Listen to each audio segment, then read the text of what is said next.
3 mars 2015, à Bobignac.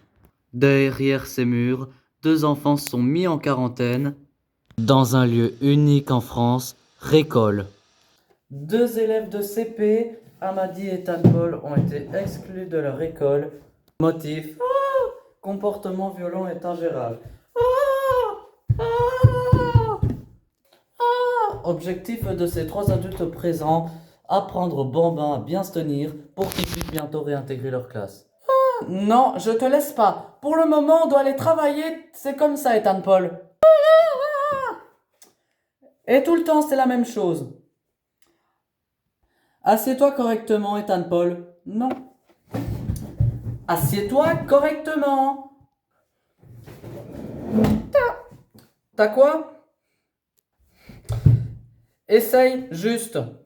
Dans son école à laquelle il était bon élève, des parents ont porté plainte contre lui. Il aurait essayé d'étrangler un camarade. Non. Non. Si. Je te donne les feuilles, tu travailles tout seul. Oh, j'aime pas travailler. Oui, mais t'as pas le choix. Et arrête avec tes pieds, s'il te plaît. Maintenant, ça c'est correctement. Non. Arrête. Arrête. Je veux mon cartable. Je veux mon cartable. Je veux mon cartable. Je veux mon cartable.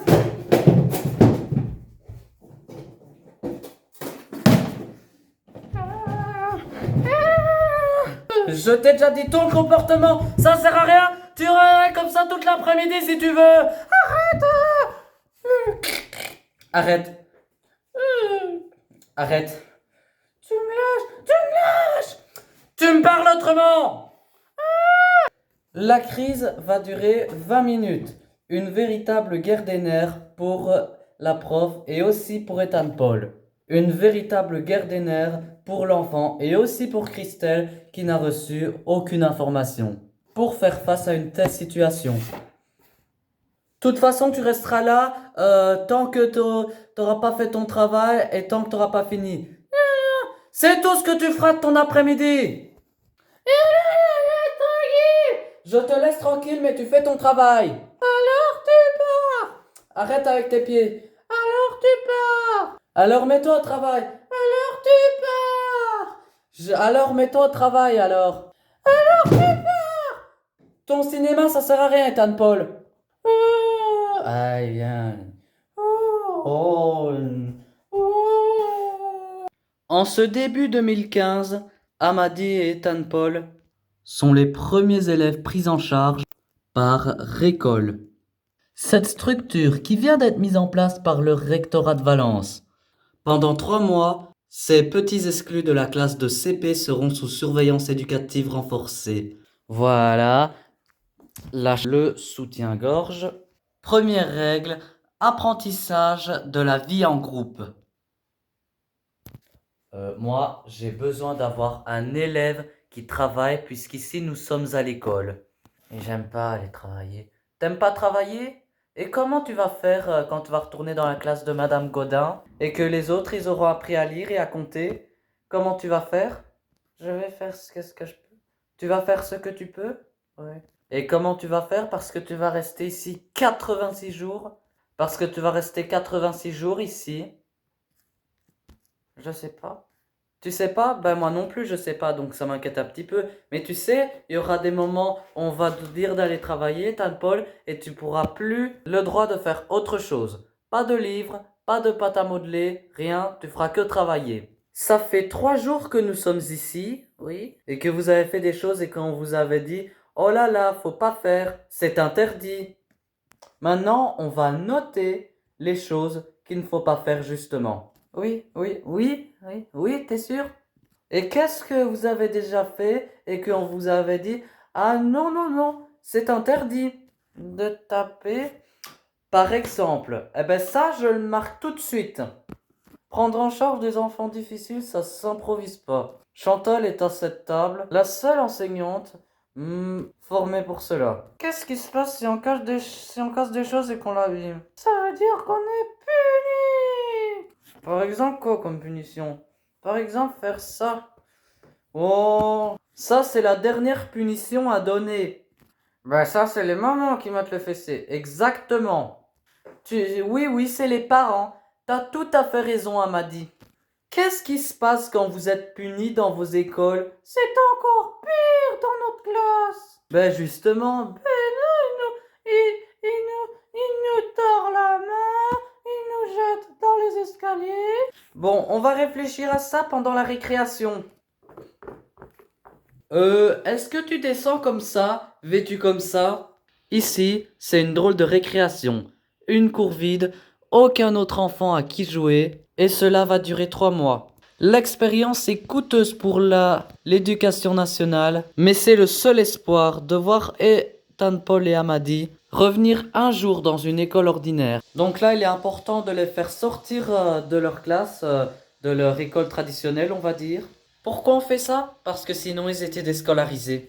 Et donc l'enfant, il ne correspond plus du tout à l'exigence. L'école. Maintenant, c'est au tour d'Amadi de piquer une crise. Il tente de frapper Emmanuel, l'auxiliaire de la vie scolaire. La crise va durer tout le temps de la récréation. Une réaction qu'une maîtresse de l'école ordinaire aurait du mal à gérer. Donc la maîtresse, il falloir qu'elle lâche tous les autres enfants pour s'occuper de lui.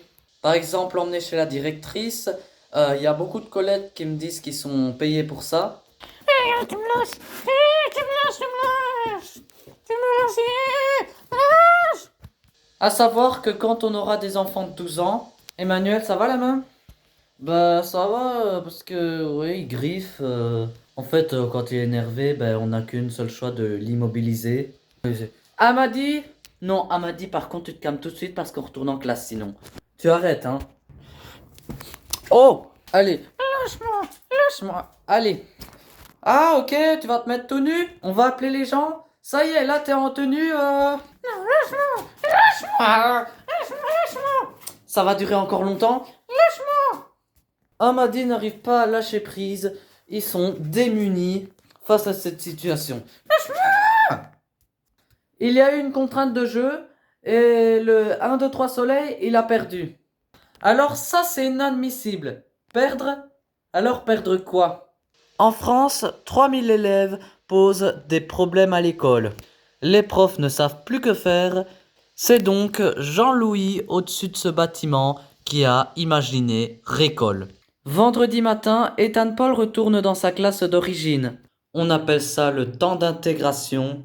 Une demi-journée par semaine pour voir le lien qui peut se renouer entre lui et l'école. Être assis 8 heures par jour sur une chaise. Lever le doigt pour prendre la parole. Autant de contraintes insupportables pour Ethan Paul. Se conformer aux règles ne va pas de soi pour tous les enfants. C'est pourtant tout l'enjeu du CP. La relation demeure tendue avec la maîtresse. C'est elle-même qui a demandé son éloignement. Et tu copies les mots qui sont au tableau? Mais non, c'est trop dur, mais non. Essaie de sortir ton cahier. Et pourquoi tu gardes tes gants à l'école? Tu les retires, tu les retires. Tu retires ça, tu prends ton crayon. Je les mets là pour le moment. Allez, continue. Des 1 heure de travail et de concentration, c'est trop pour Ethan Paul. Son esprit il a perdu le fil du groupe. On retient. Mar. A-E-S. Je veux aller à la récréation. Alors, on se rappelle, avril, à... Vous n'avez pas compris la consigne. Vous vous lèverez quand je le déciderai. Dans le calme, vous ne parlez pas. Quand il est rentré dans une période de délire, de crise, on n'avait plus de prise sur lui. Et un enfant agité comme ça dans la classe, c'est très très perturbant pour le reste de la classe. Il ne travaillait pas, il faisait du bruit, il se déplaçait tout le temps dans la classe. C'était l'escalade. Après, c'était l'accumulation. Il a commencé à lancer des chaises, des trucs comme ça. Il a été jusque-là. Au début, c'était pas du tout ça. C'était l'escalade et on n'arrivait pas à s'en sortir. C'était un enfant dont moi je ressentais comme une très très très très très grande souffrance. Je n'ai pas réussi à ce qu'il s'intègre dans la classe et ce qu'il fasse son Métier d'élève dans la classe, dans les cas des apprentissages. L'enseignante ne peut que reconnaître son échec. Ethan Paul a passé quelques mois dans sa classe et la plupart du temps, il était allé chez Madame la directrice. Elle aussi n'y arrive pas à canaliser cet ingérable de 6 ans. La violence que dégageait Ethan Paul, et quand on sait pas gérer, on est inquiet et en fait on perd pied. Et la violence, c'était jusqu'à la plainte qu'on a déposée contre lui. Ouais, il y a eu plusieurs plaintes déposées contre lui, oui. Il y a eu lettres recommandées, dépôt de plainte, oui. Pourquoi les plaintes? Ben, les plaintes, c'est pas ton contre l'enfant, c'était pour que l'institution bouge et qu'il y a quelque chose de fait pour cet enfant. Est-ce qu'il faut-il aller jusqu'à la plainte au commissariat pour un enfant de 6 ans? Je le regrette. Mais peut-être dans cette école, c'était le seul déclencheur qui était valable. Et cette plainte restera toujours au fond du tiroir. J'espère que ça suivra pas. Malgré les plaintes des parents, la maman et Ethan Paul n'ont pas été convoqués par la police. Mais l'école avait du mal à gérer certaines situations extrêmes. Cette plainte, ça peut pas venir de moi parce que c'est un enfant et forcément là, on devient intolérant. Il y a toujours eu des enfants qu'on a eu du mal à cadrer, mais il y en a de plus en plus. Y a-t-il eu plus d'enfants violents auparavant? Les enseignants tirent la sonnette d'alarme, mais aucun significatif de la violence chez l'enfant. Alors que faire de cette inquiétude de ces enfants qui nous font peur? Il y a quelques mois, la presse a fait plusieurs gros avec des informations rebondissantes. Depuis janvier 2015, on voit le désarroi des parents. Mars 2015, à Uckange, dans l'est de la France, un enfant de 6 ans poignarde sa sœur de 9 ans parce qu'il voulait pas lui prêter ses jouets. Et depuis un bon moment, l'affaire fait grand bruit.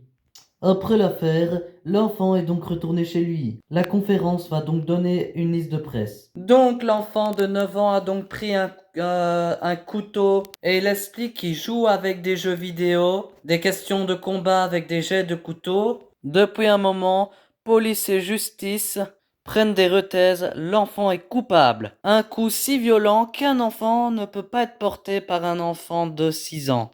Aussi vite qu'il a été fait, la séquence va basculer. Ressemble au geste d'une mère poussée à bout par un travail de nuit et qui s'occupe seule de ses 2 enfants. La maman de la fillette poignardée le week-end dernier a donc finalement reconnu que c'était elle qui avait porté le coup de couteau et non pas son fils de 5 ans.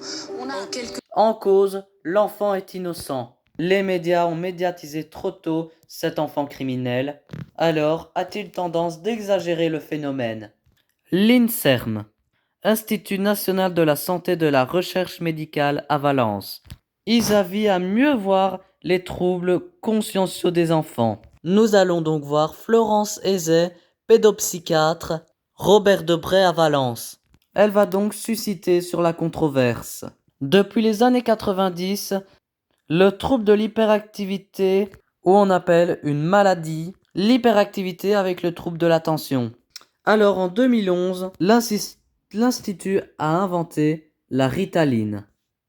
La Ritaline est donc autorisée en France depuis 1995.